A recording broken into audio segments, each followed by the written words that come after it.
Hello, everyone. You're listening to Cinema 5000. My name is Mallory. This is my podcast, and it's a very special episode, everybody. This is the episode where I tell you the best films I saw in all throughout the year of 2025. And that's movies from any year. So not just movies that are newer, but movies that are maybe older. You know, anything goes. Anything I watched in those 365 days, this is the stuff that I had to go through a lot and really figure out what was going to be on my list, because I feel like I had some movies that were definite like standouts that I did rate 4 stars, but then from there it's like, where are the movies that are kind of been lingering with me even if I don't think they're perfect? What are the things that I feel like I need to mention on this episode because they just really, they've stuck with me. They've been the things I've been thinking about all year long. So I nailed it down to 10. There are definitely some honorable mentions I will mention here. I wouldn't even count those films as runner-ups, but I just want to stick to 10 on this episode. So I had to make some cuts. But yeah, let's go ahead and get started. You can't go in or out of a supermarket without being harassed by those grinning, cheerful charity workers begging you for money for their stupid causes. Why they got to skin their teeth like that? Cheerful, grinning people. Can't stand them. Loitering out there, demanding your hard-earned cash. It's a scam. They're scamming people. The first film on my list is Hard Truths from 2024, directed by Mike Leigh. Pansy is a woman so full of rage that every interaction she has devolves into lashing out, whether at her utterly cowed husband and son, or random strangers who have the temerity to address her. In contrast, her younger sister Chantal lives with her 2 vivacious daughters and plies a successful trade as a hairdresser, putting clients at their ease all day long. Yet beneath Pansy's abrasive exterior are hints of more fragile psyche, one motivated by fear and damaged by repressed pain. The actress Marianne Jean-Baptiste is really terrific as Pansy. Just an incredible performance, my goodness. Now, this is a difficult film to watch because Pansy's rage is definitely one that can wear on you. It's so strong and forceful at times. You question, what is going on with her? And we start to learn little things about her, especially through her sister Chantal, who's played by Michelle Austin. But the way she treats her husband, Curtly, who's played by David Weber, and her son Moses, played by Tuane Barrett, it's heartbreaking. This is a woman with a lot of deep, deep pain, and it's a very real performance. I really enjoyed this film. It's strange to say I really enjoyed it, despite it being so abrasive through Pansy, but it's just such a strong, real picture from Mike Leigh, and he's a filmmaker. Now, I haven't seen many of his films, but he's a filmmaker. If I wanted to watch a story about people who feel, within arm's reach of being somebody you could run into on the street, or maybe not in America, but in England, he just has this wonderfully grounded sensibility to him in his filmmaking, and I highly recommend you check out Hard Truths, his film, as well as some of his other work. Now, I say I haven't watched many of his movies. I, in fact, do own Topsy Turvy on DVD and have not finished watching it, but I have seen his film Naked, which is another very harsh experience, but a good one, a rewarding one. And his other films, Another Year, Mr. Turner, among others, are just, they're just great films. So Hard Truths from 2024, though I know it got released in early 2025 for me, and I remember being so excited it was at my local theater. I was like, holy crap, I'm gonna get to see this in a theater.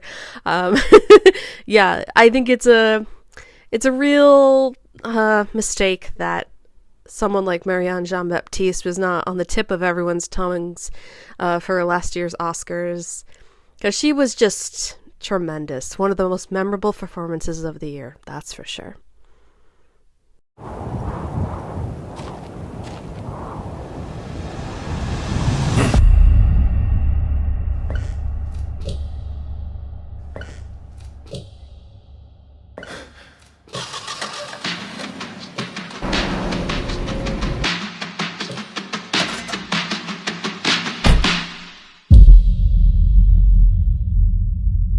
پا قشنگه رو پیدا کرده. Now up next we have It Was Just an Accident from 2025, directed by Jafar Panahi. There is no tagline for this film. Vahid, an Azerbaijani auto mechanic, was once imprisoned by Iranian authorities. During his sentence, he was interrogated, blindfolded. One day, a man named Iqbal enters his workshop. His prosthetic leg creaks, and Vahid thinks he recognizes one of his former torturers.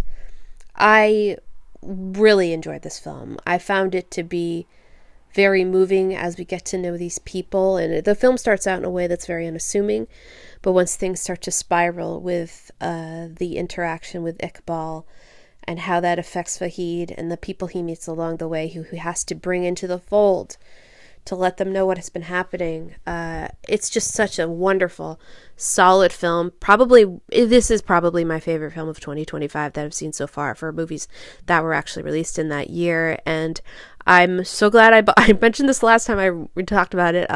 I'm so glad I bought it for iTunes so I can just watch it again. There's a dramatic thriller quality to the film, but it's such a grounded one. And as these people interact with each other and as things unfold, we understand them. We really get to know them better through their actions and how they react to this situation that Vahid has brought to their attention.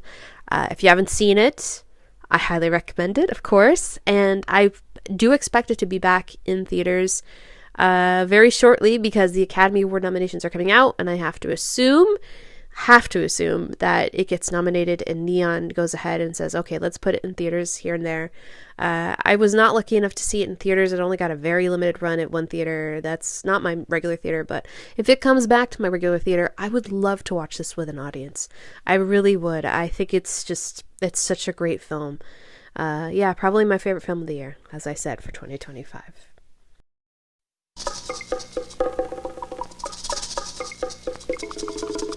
Once upon a time,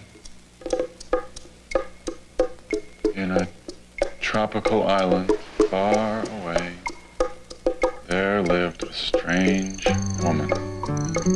How can you remember all that junk? If you've got the keys to that door, I will gladly follow.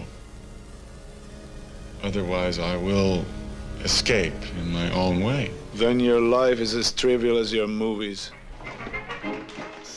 Now up next we have Kiss of the Spider-Woman from 1985, directed by Hector Babenco.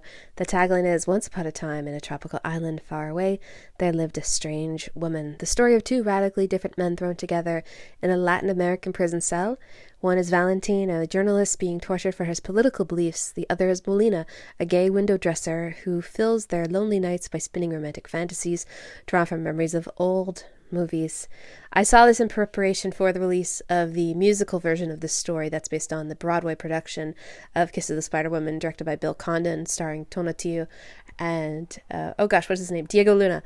I do really, really like that movie, and that's kind of one of my runner-ups. I would highly recommend that movie if you like the story and also want to see a breakout performer. Tonatiuh is just really, really great. I think his performance is like one of my top 5 performances of the year. And of course, Jennifer Lopez is in that. And I think she is actually really good in the film. Though different in this version of the film from version of the story rather from 1985.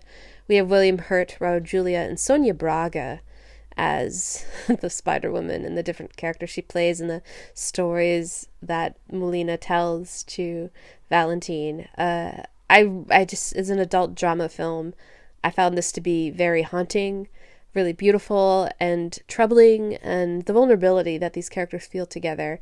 There's so much pressure for both of them for different reasons, but also the same reasons, because they are two men caught between a country in chaos and, political power that is, harming regular people. I quite enjoyed this. I am looking forward to getting the Criterion Collection Blu-ray when it comes out soon, because it's being released, if you didn't know, and I think it's such a fitting title to get released now that I've seen it. I gave it 3.5 stars, but I think after a second watch, I would probably rate this one 4 stars.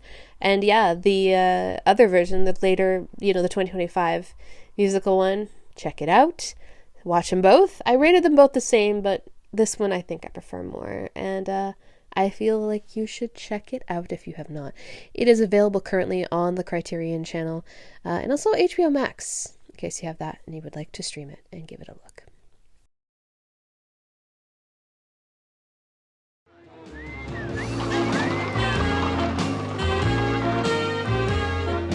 Contract down our throats or try to push one of their trucks past our lines, there's only one thing we can do. We stand up, we look them in the eye, and we tell them right to their fat faces, fuck you!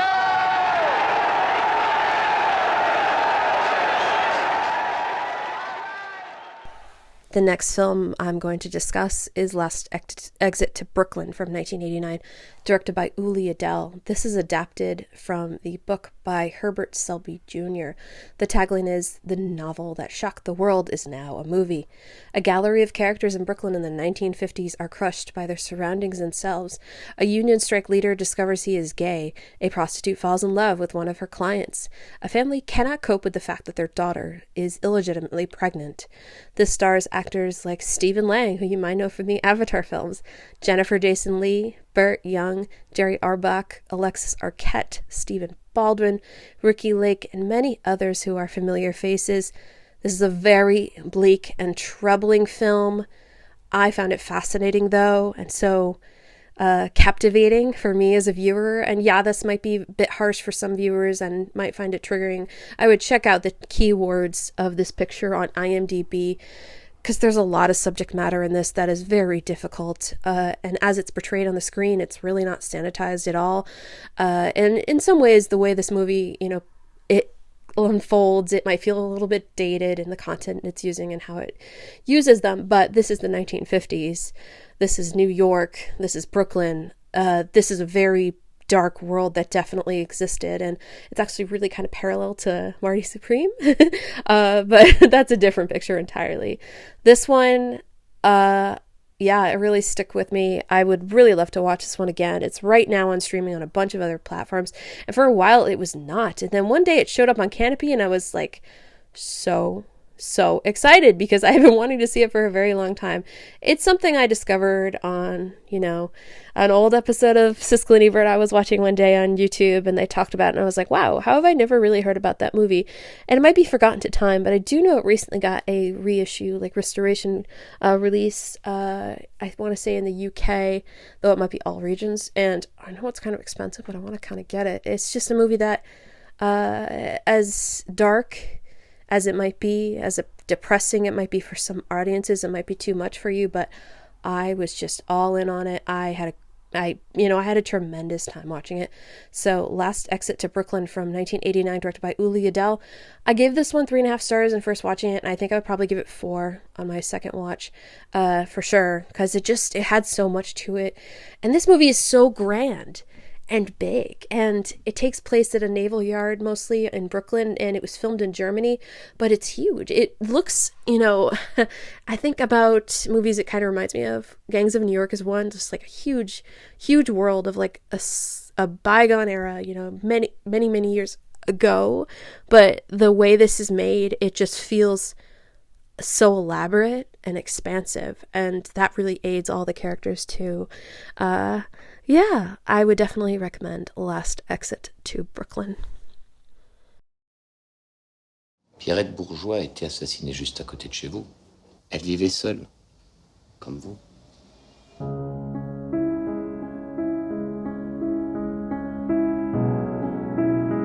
J'adore observer les gens.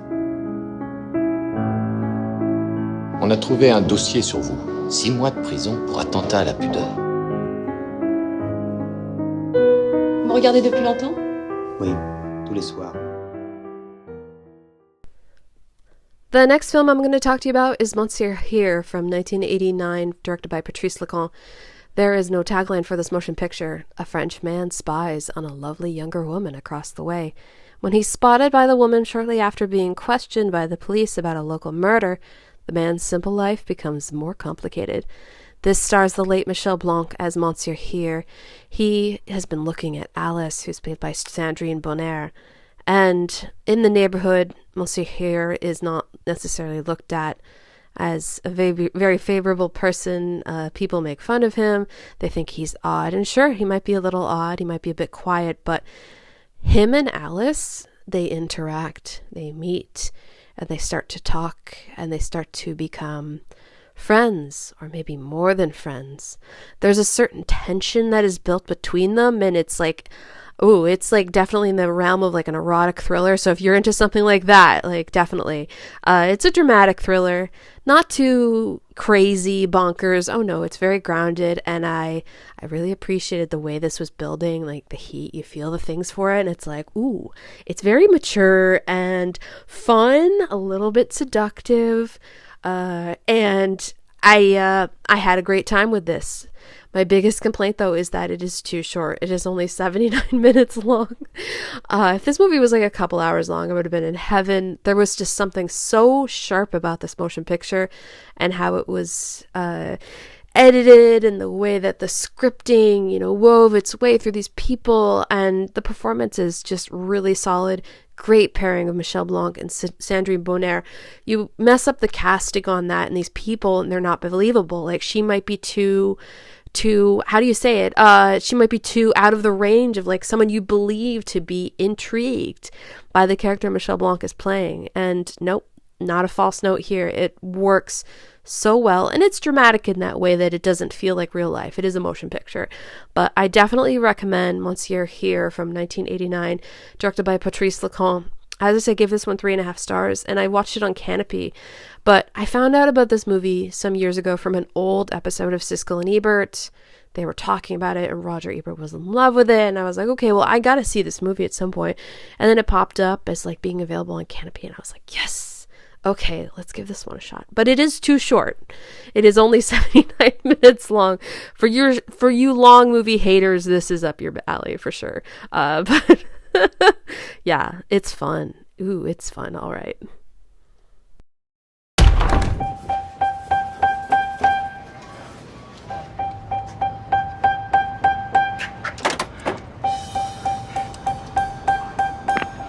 Rise and shine. Pat an eyelash. Good morning. There are no hands on the clock Why? because they're not needed. What time is it? I don't remember that part. All right, let's just not nitpick over the passwords. Now, the next film I'm going to talk about, hey, you might have heard of this one. It's One Battle After Another from 2025, directed by Paul Thomas Anderson. The tagline is, some search for a battle, others are born into it. When their evil nemesis resurfaces after 16 years, a band of ex-revolutionaries reunite to rescue the daughter of one of their own. The film starts out portraying the French 75, which includes members such as Leonardo DiCaprio, Regina Hall, and Tiana Taylor. And they're the characters we get to know briefly at the beginning of this film, but then things change, and the United States government comes to crack down on their operations and also take advantage of the people in the French 75. And Sean Penn is their nemesis. He is Colonel Stephen Lockjaw. A really memorable performance from Sean Penn. Though I kind of look at it as, well, it's Sean Penn. Of course, he's capable of being such a very scary dude. Leonardo DiCaprio goes into hiding with his daughter, Willa, who's played by Chase Infinity. Willa's mother, Perfidia Beverly Hills, is played by Tiana Taylor. A really memorable performance, and I'm going to say it. I think she's going to win the Oscar. I think she's going to get nominated. I think she's going to win. It just leaves such a mark on the film, and in the ending, too, it's like her presence is still there. And, people have said some things about her character, but I really, come out of this movie thinking about that character probably more than any other character. Yeah, sure. Benicio del Toro is really terrific as Sensei Sergio, and Leonardo DiCaprio as Bob as the bumbling white guy who, has kind of gone by the wayside in the quest to really be part of the action. But Perfidia Beverly Hills is just one of the great characters, I think, that have come out of 2025. And yeah, everybody in this cast is just so great. Chase Infinity, what a standout young performer. I can't wait to see what else she does now after this. And DiCaprio's DiCaprio, but he's funny DiCaprio here, and he's just a disaster. There's so many things about this movie and the way it talks about how certain kinds of cultural what the word is escaping me. Certain kinds of communities have to be on their guard and have to be active and have to be ready for the fight. and yet the white guy on the side has just kind of been sitting it out because he's not a part of that reality every day. And there's a saying that sticks with me in this movie. Well, not a saying, but a statement. Perfidia Beverly Hills' mother says to Bob, my daughter is a runner. You're a stump. And what happens in one part of the movie? He runs out of the stump because guess what? The battle is here. It is on your doorstep. You better be part of the fight. It's just such a memorable picture. And while it's not one of my absolute all-time favorites for Paul Thomas Anderson, that's a high bar, because it basically goes Boogie Nights, which is my favorite movie of all time, and then There Will Be Blood, followed by probably Phantom Thread. Yeah, and this is under that. I feel like he's such a great filmmaker that, of course, the movie he makes is going to be very good, possibly excellent, but it's just, he's evolved a bit. I'm not saying in a bad way, but his highs, like Boogie Nights, that's just a stone cold masterpiece. Who knows? Maybe one day I'll think this is a stone cold masterpiece. But for now, I think this is a really fun movie. I think it's a really interesting movie, a great movie to have a conversation about, and a movie that is very relevant in how it talks about what kinds of communities are under attack by the U.S. government right now. It's a movie of the moment. And I haven't read Vineland by Thomas Pynchon, which is this is based on. I could read that and then come out of this movie being like, man, they totally botched that adaptation. It could happen. I'm going to have to read it, but I do think One Battle After Another from 2025, directed by Paul Thomas Anderson, is one of the great films from 2025 for sure, and one of the best films I did see in that year, period.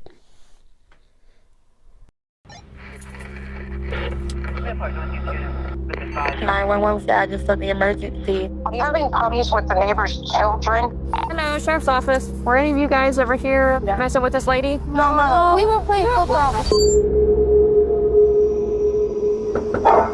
Sheriff's Office. I called because the kids from across the street, they shouldn't be screaming and running around. Okay. All the kids like to play. Sharon said they can't walk or even throw their football over here. 911, what is the address of the emergency? Several kids out there right now are screaming, yelling.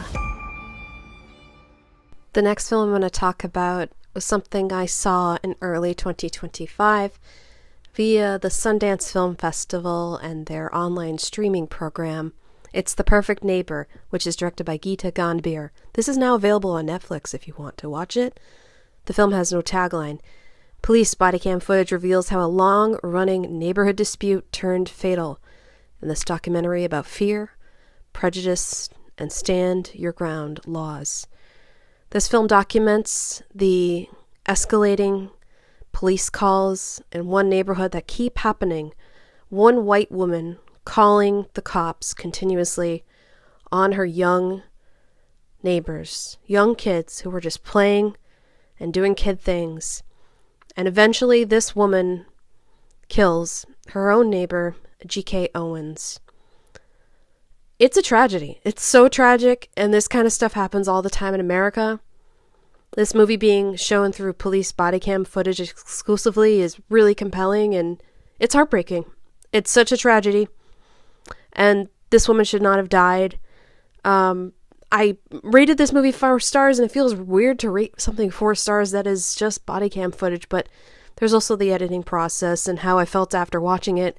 It's a movie I'm not sure I'd ever want to watch again, but it's just sad. These kids were just being kids every single day, and this lady continuously abused emergency services, calling up and complaining about these kids. It's not a way to handle how you live in your neighborhood, how you interact with other people, just to call the cops on them. That's not called for in this situation. It's so sad, and I think about this documentary and how I felt about it, and it's heavy. It's really heavy, and the ending of it does conclude with some footage. We learn about what happened to this woman who killed G.K. Owens and her sentencing. Yeah, it's really, it's a memorable documentary, and I would definitely recommend you check out The Perfect Neighbor from 2025, directed by Geeta Gandbir.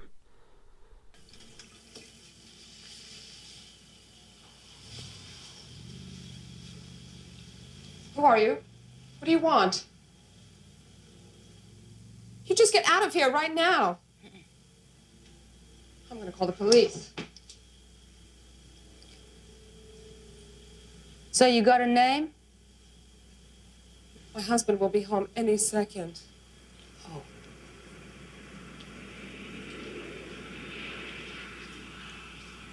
Neil?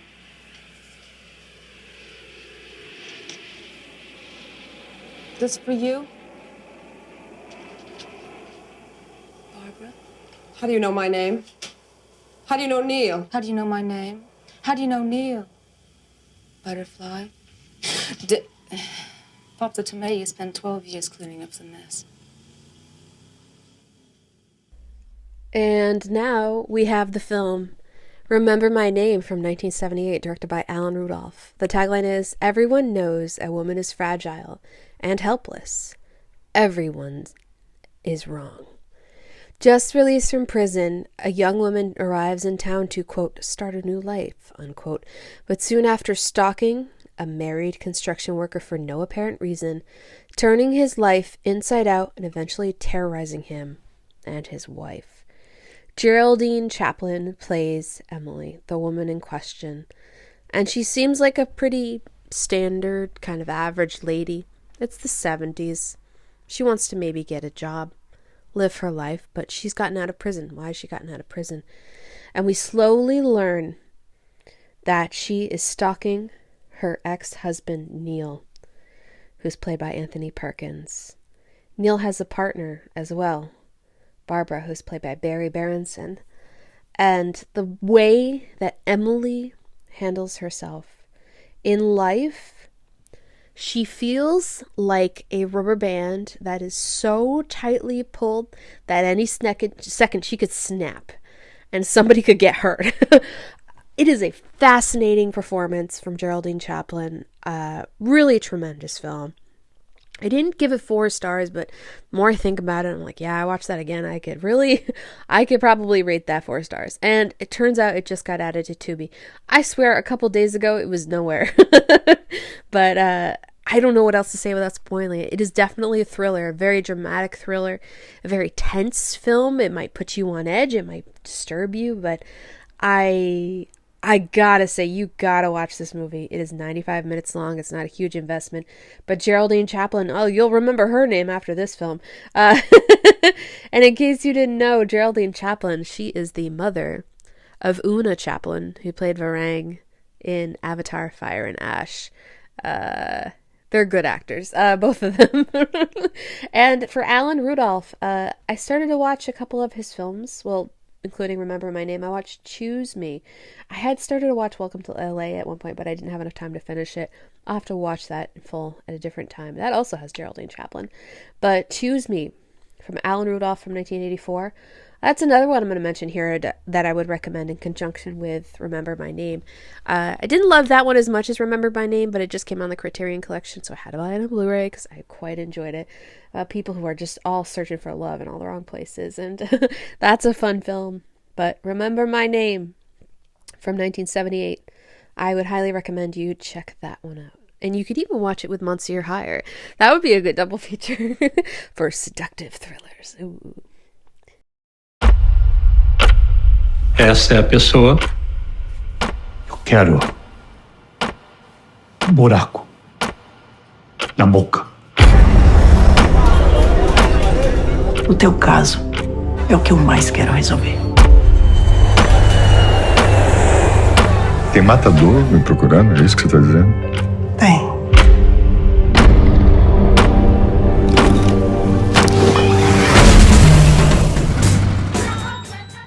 Now up next we have The Secret Agent from 2025, directed by Kleber Mendonça Filho. The tagline is Brazil, 1977, a time of great mischief. In 1977 Brazil, technology specialist Marcelo, fleeing a mysterious past, returns to Recife in search of peace, but realizes the city is far from the refuge he seeks. This is such a beautiful film. Wagner Moura, he's getting a lot of accolades for his performance as Marcelo or Armando, and these two characters he plays, which is the same person, him hiding, and we get the flashbacks to understand like how he came to the place he was at. why he had to flee, what kind of life he now has to lead. It's such a wonderful journey. It feels like such a complete picture. Great script, great characters, colorful characters. Like every single person cast in this movie, it's awesome. Like it's just such a, it's like everybody's a real person. Like you get the feeling for it, but it also is like, you know, this is a movie too. We can have a little fun with these characters.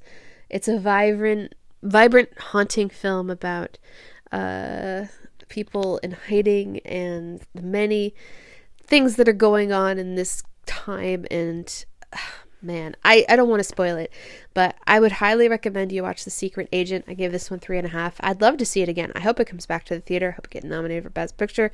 It's up there. Like with it was just an accident. Like one of my favorite movies of the year. And Wagner Moura, and I haven't seen Narcos, unfortunately. I know he's well known for that series he was in, but man, what a terrific leading part. I would love to see him get nominated for an Oscar, maybe even win. I don't know. But if you haven't seen The Secret Agent or you don't know what it is, here's me telling you, you need to seek out The Secret Agent from 2025, directed by Kleber Mendoza Filho, and watch it for yourself. And it is a longer picture, but it's one I feel like really earns the runtime. There's just so much going on here with the intricacies of story, the way that the news works in this time, the police and all the, just everything. It's a lot of picture. And if you watched I'm Still Here, that was nominated last year from Brazil for the Academy Awards, and you like that one, you'd probably like this one a little more, because I do. That's how I feel about it. Okay. We've been gone a long time. We back now. You twins? Nah, we cousins. There are legends of people with the gift of making music so true. It can conjure spirits from the past and the future. This gift can bring fame and fortune. Will somebody take me in your eyes? But it also can pierce the veil between life and death.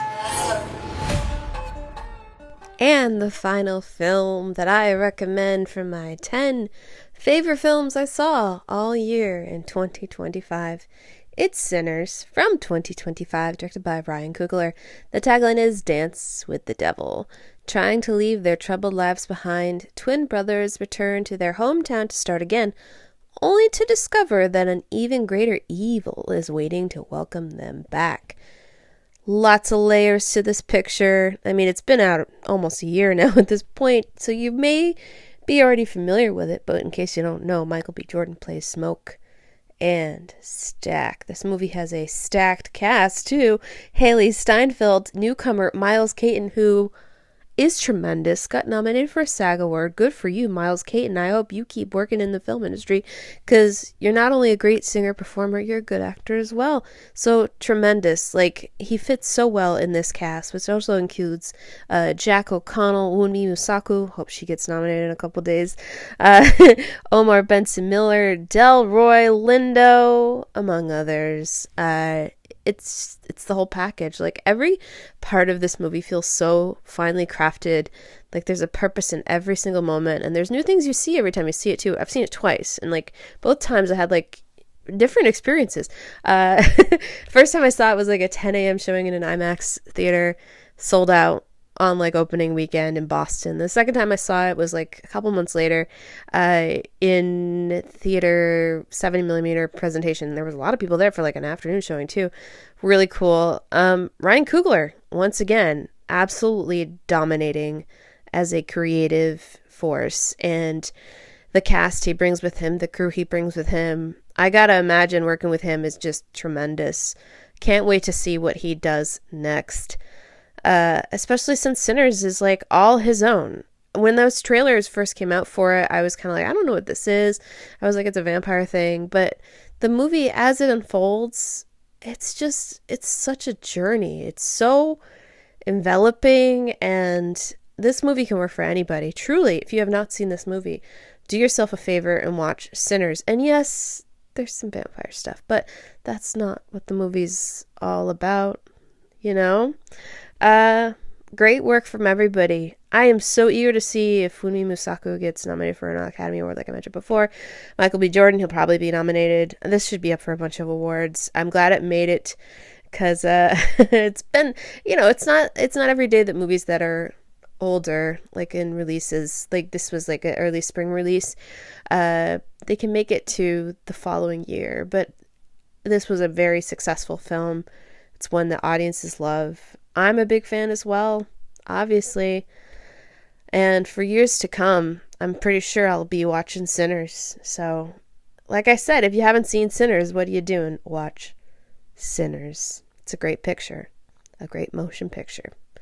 It's an experience. And don't forget to stay through the credits. Don't shut it off. Apparently Timothée Chalamet missed the end of the credits. Oh boy. That's neither here nor there. But yeah, Sinners from 2025, directed by Ryan Coogler. Both times I saw it, I gave it 4 stars. Yay. And that is the episode. Those are the 10 films that I consider the best that I saw all year in the year of 2025. And of course I mentioned a couple along the way as like honorable mentions, but let's go through the list again. Hard Truths. It Was Just an Accident. Kiss of the Spider Woman from 1985. Last Exit to Brooklyn. Monsieur Hire. One Battle After Another. The Perfect Neighbor. Remember My Name. The Secret Agent. And Sinners. All right, folks, that's the episode. Thank you so much for listening. I'll talk to you next time about some more pictures, anything I've seen. Go to cinema5000.com. That's where you can find links and any writings I do in the blog for YouTube, anything else. There's also ways to subscribe on there to the podcast for various places it's hosted. If you want to follow along on Bluesky, look for Cinema 5000, and on YouTube, look for Cinema 5000 Podcast. If you want to send an email, send it to cinema5kpod@gmail.com. My name is Mallory. This is my podcast, and I thank you very much for listening. Okay, bye.